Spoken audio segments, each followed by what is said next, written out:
Welcome to ILTV's Israel Daily. I'm Amit Harari, and coming up in today's newscast, the Biden administration summoning Israel's ambassador to the U.S., conveying concern over legislation greenlighting resettlement in northern Judea and Samaria. Meantime, David Stern describing how his military training allowed him to save his family's life. And later, the World Jewish Congress will be presenting a groundbreaking report on anti-Semitism in Madrid.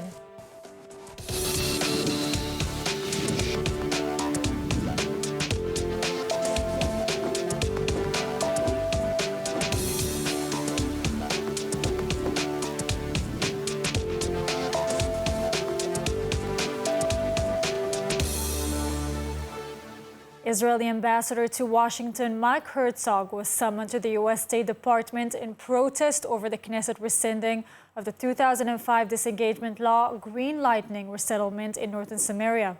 ILTV's Steve Leibovich reports.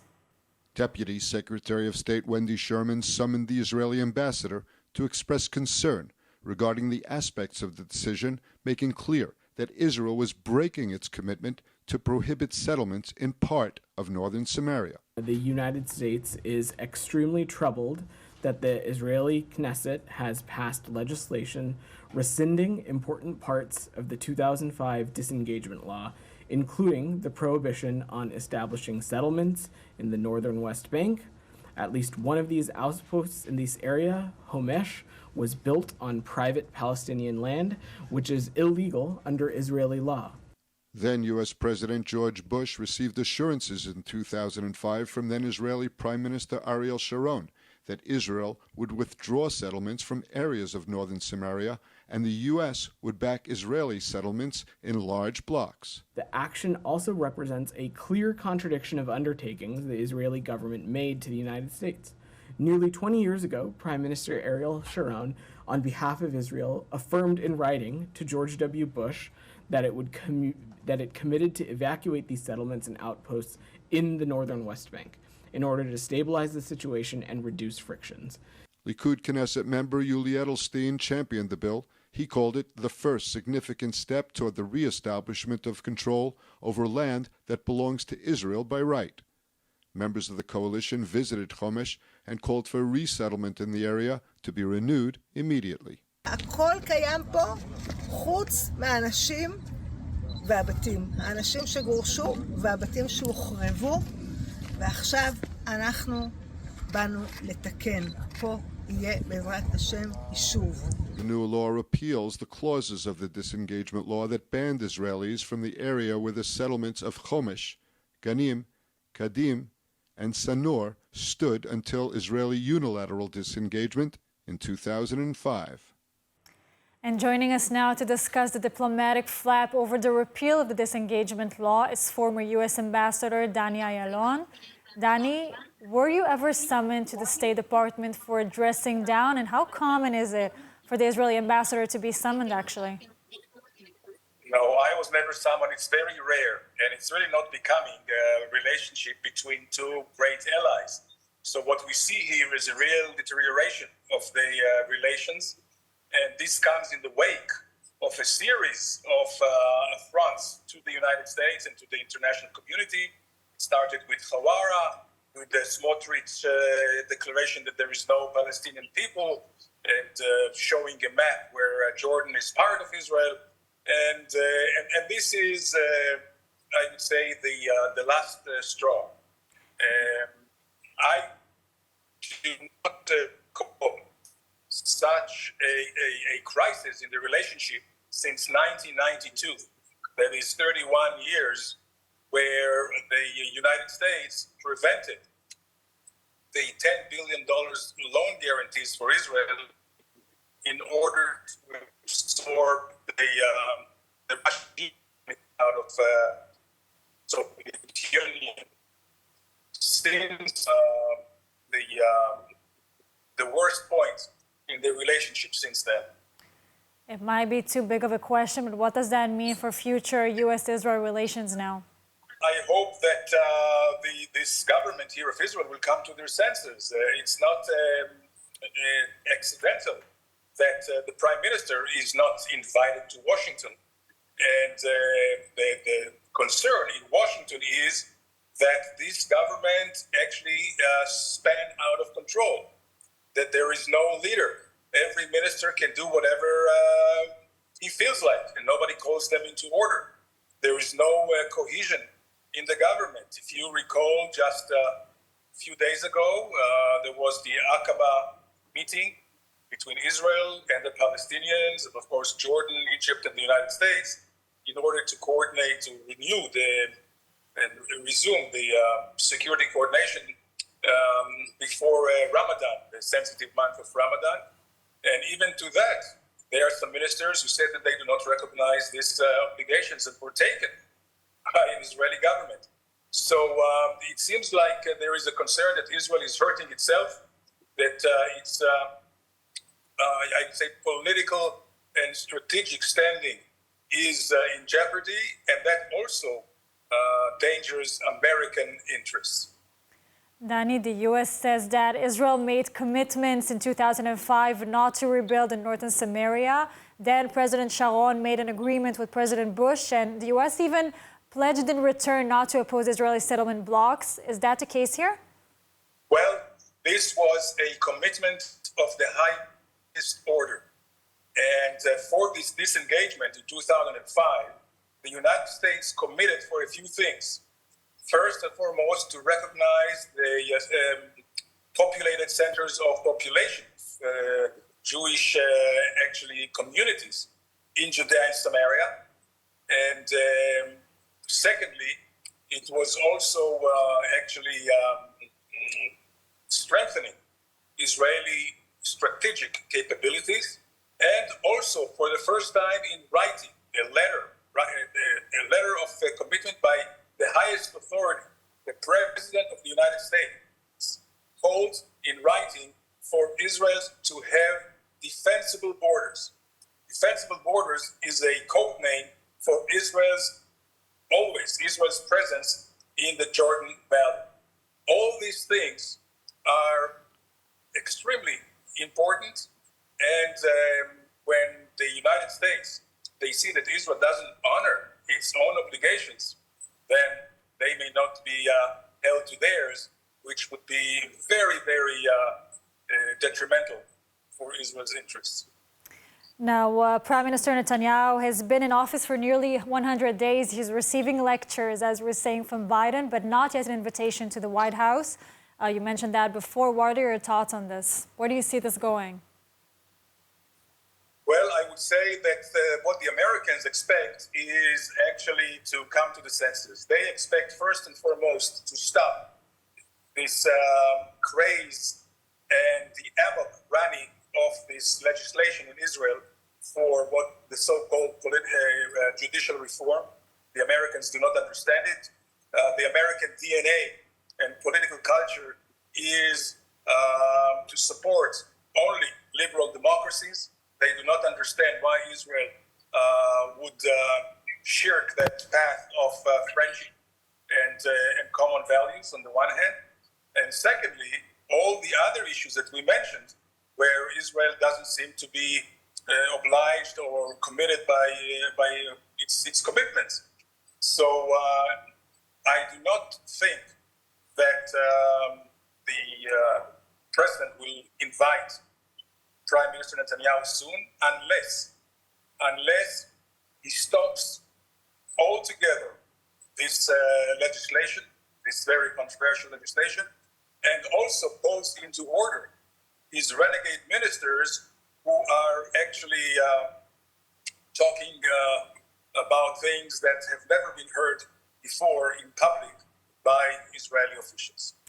Dani Ayalon, have a safe drive, first of all, and thank you so much for joining us. My pleasure. Thank you. And we want to let you know that ILTV's new app is now available. So if you want to stay connected to the latest news from Israel, the Middle East, and the Jewish world, download our app now on all your devices. It's available in the App Store for both Android and iPhone. The Israeli Air Force has reportedly carried out another airstrike in Aleppo International Airport in northern Syria. According to foreign reports, the strikes were carried out early this morning and there was no report of casualties. A runway was reportedly closed due to the damages. It was a second time that Aleppo airport had been hit in recent weeks. In an effort to stifle pro-Iranian militias, Israel is believed to have carried out hundreds of strikes on targets inside government-controlled parts of Syria in recent years. According to the Sana news agency, on this occasion, Israeli fighters flying over the Mediterranean Sea fired several missiles that struck an airport runway, putting it out of commission. In line with policy, there was no comment from the IDF and rarely discusses the operations. Israel has confirmed that it targets bases of Iran-allied groups such as Lebanon's Hezbollah, which has forces in Syria. Israel views Iran's expansion throughout Syria as a continued threat to national security, and Israel has reportedly conducted strikes across a broad range of targets in an effort to curb Iran's forces in the region. Saudi news outlet ILTV, based in the United Kingdom, is reporting that the United Arab Emirates is considering lowering the level of diplomatic representation in Israel. This alongside a delegation of senior officials from the UAE, including Foreign Affairs Minister Abdullah bin Zayed, expected to arrive at President Yitzhak Herzog's residence to express official condemnation of Bezalel Smotrich's inflammatory words. ILTV's William Sharon has the details. Saudi reports stating that the United Arab Emirates is considering reducing its level of diplomatic representation in Israel after Finance Minister Bezalel Smotrich said in Paris that there is no such thing as a Palestinian people.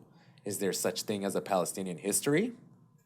Smotrich added that the Arabs of the land of Israel and the Jews who are a little confused need to hear this truth. Both in the Elysee Palace and in the White House, the whole world needs to hear this. The report further stating that the Emirati Foreign Ministry ordered Emirati Ambassador to Israel Muhammad al-Khajjah not to meet with any Israeli government official.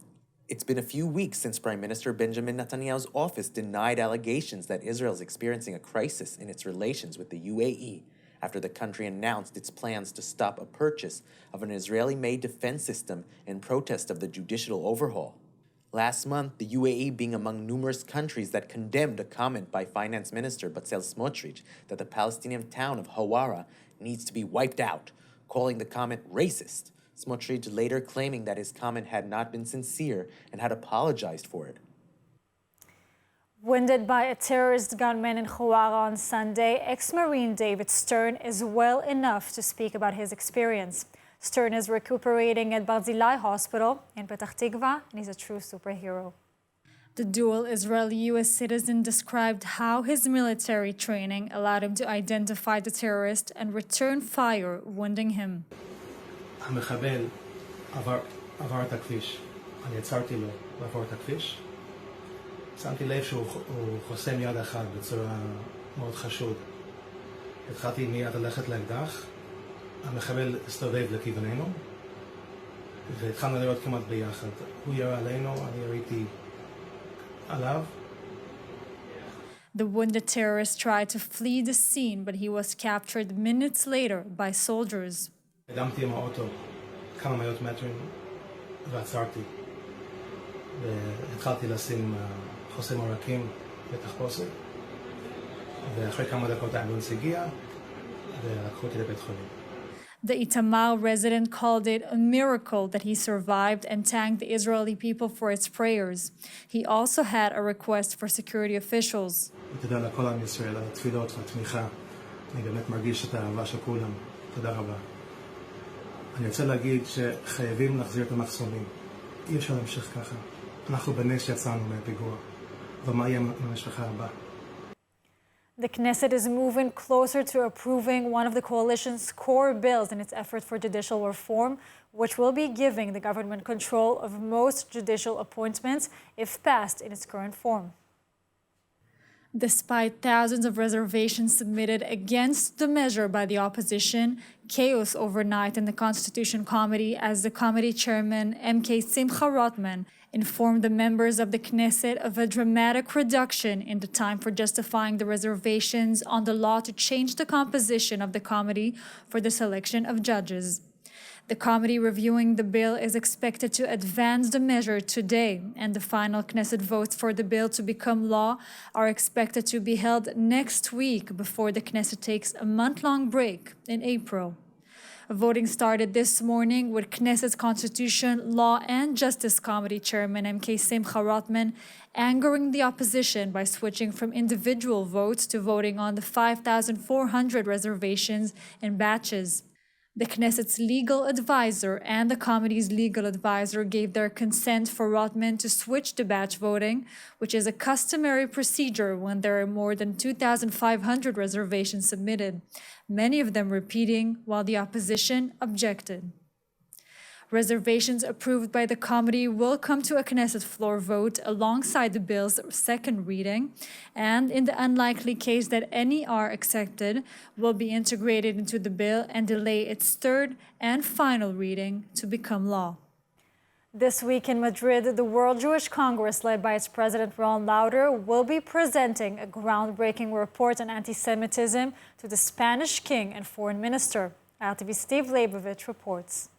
WJC leadership will meet King Felipe VI to present the report that tracks efforts that emerged from the October 2021 Malmo International Forum on Combating Anti-Semitism. Nations adopted concrete steps to counter the rise of anti-Jewish and other forms of hatred and to advance Holocaust education and remembrance. WJ officials, led by President Ron Lauder, will also present its findings to Foreign Minister Jose Manuel Alvarez Bueno, as Spain prepares to assume the presidency of the Council of the European Union later this year. Last month, Spain approved a national plan to implement the European strategy to combat anti-Semitism for the years 2023 to 2030, and it will assume the presidency of the Council of the European Union on July 1st. The delegation includes members of the organization's executive committee and senior Jewish community leaders from over 50 countries. It will also include over 20 senior international officials. They include U.S. Special Envoy Ambassador Deborah Lipstadt and her European counterpart, Katharina von Schnurbein. Many descendants of German and Austrian residents are living in the State of Israel today, having the eligibility to obtain European citizenship. Now, what is the process to apply for citizenship? Who even is entitled to Austrian or German citizenship? And joining us now is the true pro on that matter, attorney and partner at Decker, Pex, Levy, Rosenberg, Michael Decker. Michael, so actually, let's start by understanding who is even eligible to obtain a German or Austrian citizenship. Thank you very much, first of all, Amit. So the main category of eligible candidates are all the descendants of those that basically were residents of Germany or Austria before the Nazis came to power and after the Nazis came to power. So they came to power in 1933, January. So anyone that lived before and after those years in Germany or Austria and left, and if he was Jewish, the presumption is that he left because of fear of persecution, all the descendants of that person today are eligible for German citizenship or Austrian citizenship, whatever is relevant, almost without any conditions. Wow, and what's the process actually if I want to get my German or Austrian citizenship? Not my case, but still, what's the process? So basically, you always have the bureaucracy, and you have the set of documents you need to obtain. The relevant documents that are required to submit, I would separate them into two categories. There is the category of proof, basically, that you're a descendant of someone that was an actual resident of Germany and Austria in those relevant years. And that's, as I said, the main category, even though there are some other categories, by the way. In order to prove that, basically, some clients have a lot of documents, some clients don't have any documents. But we always, anyway, just for the sake of safety, do an archival search, and we try to find proof of residency in those countries in those relevant years. And after we find enough proof, we can give the clients assurance of success. And then there are the Israeli documents on the Israeli side, like birth certificates, population registrar extracts. You need, like, if you're married, then a marriage license, birth certificates connecting you to your parents and your parents to your grandparents, and so on and so forth. And so forth. Now, we're hearing about the Portuguese passport for years. I mean, Israelis are trying in masses to obtain one. Why Austrian and German one? Why now? I mean, why is it happening now? Why we're talking about it right now specifically? I don't know what triggered both Austria and then Germany to come out with this new amendment, but they always had like naturalization laws, even specific ones for descendants of Jews that were forced out of those countries. But the new amendment basically it's really a breakthrough because it almost cancels all the prohibitions that existed. To get into all the political reasons why, I have many guesses, but in the end of the day, naturally, it's a certain compensation that they're trying to give to all the descendants. And I think they kind of understand that this might be like the final time to do this. And for sure. Now, a little more about the process we spoke about before. What documents will we need? Can people do it on their own? Do they need an attorney? Yeah, so first of all, the archival search is something we really have an expertise in after thousands of applications that we successfully submitted. So the archival search, you really do want an expert to handle that matter for you. And then on the Israeli side, you need like a notary to do notarized translations. And also you should know German to be able to fill all the applications and submit everything. All in all, I really do recommend to hire a professional that will help you with the submission of the application. I think it will save you time and a lot of headache. That's for sure. Now, Israel is going through complex times. I mean, obviously, I assume you guys are seeing it. Do you see really a spike in applications, or is it nothing out of usual and it's really the numbers were as they were before? Well, as you already mentioned, you had the Portuguese frenzy for passports, and that happened before this political situation that exists now. I won't say that there isn't like a rise in maybe curiosity, but I think Israelis generally always want to know they have an additional passport just in case. It opens many opportunities. For example, you don't need a visa to the United States. Soon in Europe, you probably will need a visa as well if you're an Israeli. That will solve that problem. Your children will be able to study for free in universities there. I think, honestly, most Israelis, like the vast majority, aren't going to like relocate from here. But to have the opportunity to have an additional passport, especially a European one, which is a whole continent and not just one country in Europe, I think it's something that most Israelis, right, even far right and left, far left, will be interested in. Definitely. An opportunity is always a good idea. Michael Decker, thank you so much for joining us. All right. Thank you very much, Amit. An ancient mosaic floor along the Israel National Trail has been uncovered and is now open to visitors after its original discovery 40 years ago. And ILTV's William Sharon has the story. A colorful mosaic that was originally discovered in the 1980s and had since been covered and inaccessible to the public for 40 years was recently re-excavated. The site where the mosaic was found, in the Sham industrial zone along Highway 6, was originally the site of a Roman-era rural villa, and later, during the Byzantine period, the mosaic floor was part of an ancient church. It sat along an ancient road that was used to connect with the coastal area with the Judean lowlands. On the mosaic, a colorful floral pattern can be depicted. Director of the Israeli Antiques Authority, Central Region Education Department, Yair Amitzol, said, "It is possible the artist was inspired by surroundings of flowering anemones at the time of its creation."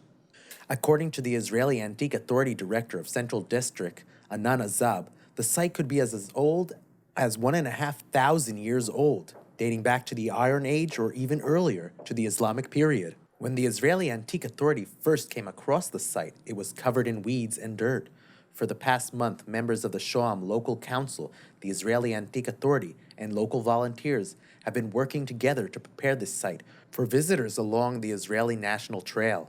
Now let's take a look at the weather forecast. Cloudy skies are expected around the country tonight with lows of around 13 degrees Celsius or 56 degrees Fahrenheit. Then tomorrow we will see more cloudy skies alongside steady top temperatures, seeing highs of about 23 degrees Celsius or 74 degrees Fahrenheit. And that's all for today's news. For more updates from Israel on all your devices, check out our ILTV channel, subscribe to our ILTV newsletter, And do not forget to check out our new and improved website, ILTV.tv, with all of the latest news from the heart of the State of Israel. I'm Amit Harari. Be well, and thank you so much for watching.